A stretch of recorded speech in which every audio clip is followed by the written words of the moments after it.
السلام علیکم ورحمۃ اللہ وبرکاتہ۔ پیارے بچوں، دہم جماعت کی سائنس حصہ دوم کے تیسرے سبق جانداروں میں حیاتی افعال حصہ 2، اس کے تیسرے پارٹ میں اب ہم انسان میں جنسی تولید sexual reproduction in human beings, اس سے آگے کا چیپٹر کور کریں گے۔ تو آپ سے جو سوالات پوچھے ہوئے ہیں یہاں پر سب سے پہلے ذرا یاد کیجئے، یعنی یہ آپ نہم جماعت میں یہ سوالات کے جوابات کی اسٹڈی کر چکے ہیں۔ پہلا سوال ہے، کیمیائی ہم آہنگی کے ذریعے کون کون سے محرکات انسانی تولیدی نظام پر قابو رکھتے ہیں؟ تو مردوں میں جو ہے ٹیسٹوسٹیرون اور عورتوں میں ایسٹروجن، پروجیسٹرون وغیرہ، یہ جو محرکات ہیں یہ انسانی تولیدی نظام پر قابو رکھتے ہیں۔ اس کے علاوہ فالیکل سٹیمولیٹنگ ہارمونز ہے، لیوٹینائزنگ ہارمونز وغیرہ، یہ سب بھی محرکات انسانی تولیدی نظام پر قابو رکھتے ہیں۔ دوسرا سوال ہے، کون سے محرکات انسانی جسم میں بلوغت یعنی بالغ ہونا کے دوران تبدیلیوں کے ذمہ دار ہوتے ہیں؟ تو اس میں بھی جو ہے مردوں میں ٹیسٹوسٹیرون اور عورتوں میں ایسٹروجن نام کے ہارمونز ان تبدیلیوں کے ذمہ دار ہوتے ہیں۔ تیسرا سوال پوچھا ہوا ہے، شادی کے لیے لڑکیوں کی کم از کم عمر 18 سال اور لڑکوں کی عمر 21 سال مقرر کی گئی ہے، ایسا قانون کیوں بنایا گیا ہے؟ تو اس کے لیے قانون اس لیے بنایا گیا کہ جسمانی اور جذباتی پختگی کے لیے لڑکیوں کی عمر 18 سال ہونی چاہیے۔ اسی عمر میں لڑکیوں میں پختگی ہوتی ہے اور لڑکوں میں ان کا جو تولیدی نظام ہے وہ مکمل طرح سے پختہ ہو جاتا ہے 21 سال کی عمر میں۔ اس لیے شادی کے لیے لڑکیوں کی عمر 18 سال اور لڑکوں کی عمر 21 سال مقرر کی گئی ہے۔ چلیے اب اس کے آگے بڑھتے ہیں۔ توارث اور تغیر، یہ ہمارا ابھی دہم جماعت میں سبق تھا۔ سبق میں آپ مطالعہ کر چکے ہیں کہ مردوں میں XY جنسی کروموزوم اور عورتوں میں XX جنسی کروموزوم ہوتے ہیں۔ ان جنسی کروموزوم کی وجہ سے مرد اور عورت کے جسم میں مخصوص اعضاء کے حامل تولیدی نظام تیار ہوتے ہیں۔ مرد میں Y جنسی کروموزوم ہوتا ہے، جبکہ X جنسی کروموزوم مرد اور عورت دونوں میں ہوتا ہے۔ یعنی Y کروموزوم صرف مرد کی جنس کا سبب بنتا ہے، جبکہ X کروموزوم عورت کی جنس کا سبب ہے۔ تو X کروموزوم مرد کے جسم میں کیوں ہوتا ہے؟ اسے سمجھنے کے لیے آپ کو یہاں پر ایک اسٹرکچر بنا دیں گے۔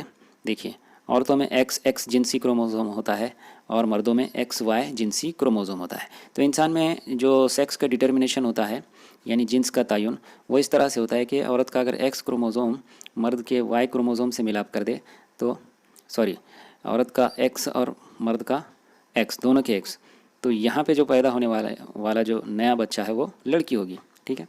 لیکن اس کے برخلاف اگر مرد کا Y کروموزوم اور عورت کا X کروموزوم یہ آپس میں ملاپ کر دیں تو یہاں پہ جو پیدا ہونے والا جو ہے وہ لڑکا رہے گا، X اور Y، ٹھیک ہے۔ لیکن اب پرابلم ایسے ہے کہ اگر عورتوں کا دونوں بھی X کروموزوم ہوتے اور مردوں کے دونوں بھی Y کروموزوم ہوتے تو آپ دیکھیں نیکسٹ جنریشن میں جو جنس کا تعین ہے وہ کیسے ہوتا۔ اگر X، یہ والا X اور یہ Y ملاپ کر دیں تو جو نیا ہونے والا بچہ ہے اس کا کروموزوم اس طرح سے رہے گا X اور Y، تو اس کی سیکس کیا رہے گی، اس کا جنس کیا رہے گا؟ اس کی جنس کا تو تعین نہیں ہو پائے گا۔ یہ XY نہ عورتوں میں ہے اور نہ مردوں میں ہے، تو پھر اس کی کوئی جنس نہیں ہوتی، تو اس لیے جنس کا تعین نہ ہو پاتا اگر مردوں میں دونوں بھی YY کروموزوم ہوں تب، ٹھیک ہے۔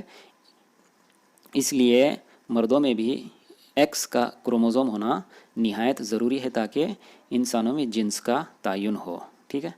چلیے اب انسان کے اندر نر تولیدی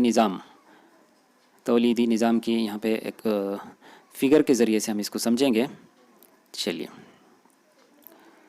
دیکھیں، انسان کا جو نر تولیدی نظام ہے اس میں سب سے امپورٹنٹ جو ہے، سب سے یہ فوتوں کی جوڑی ہے، ٹھیک ہے۔ اب یہ جو فوتے ہیں یہ ایک تھیلی نما ساخت میں ہوتے ہیں، یہ اس طرح کی یہ جو تھیلی ہے، یہ تھیلی نما ساخت میں یہ فوتے ہوتے ہیں۔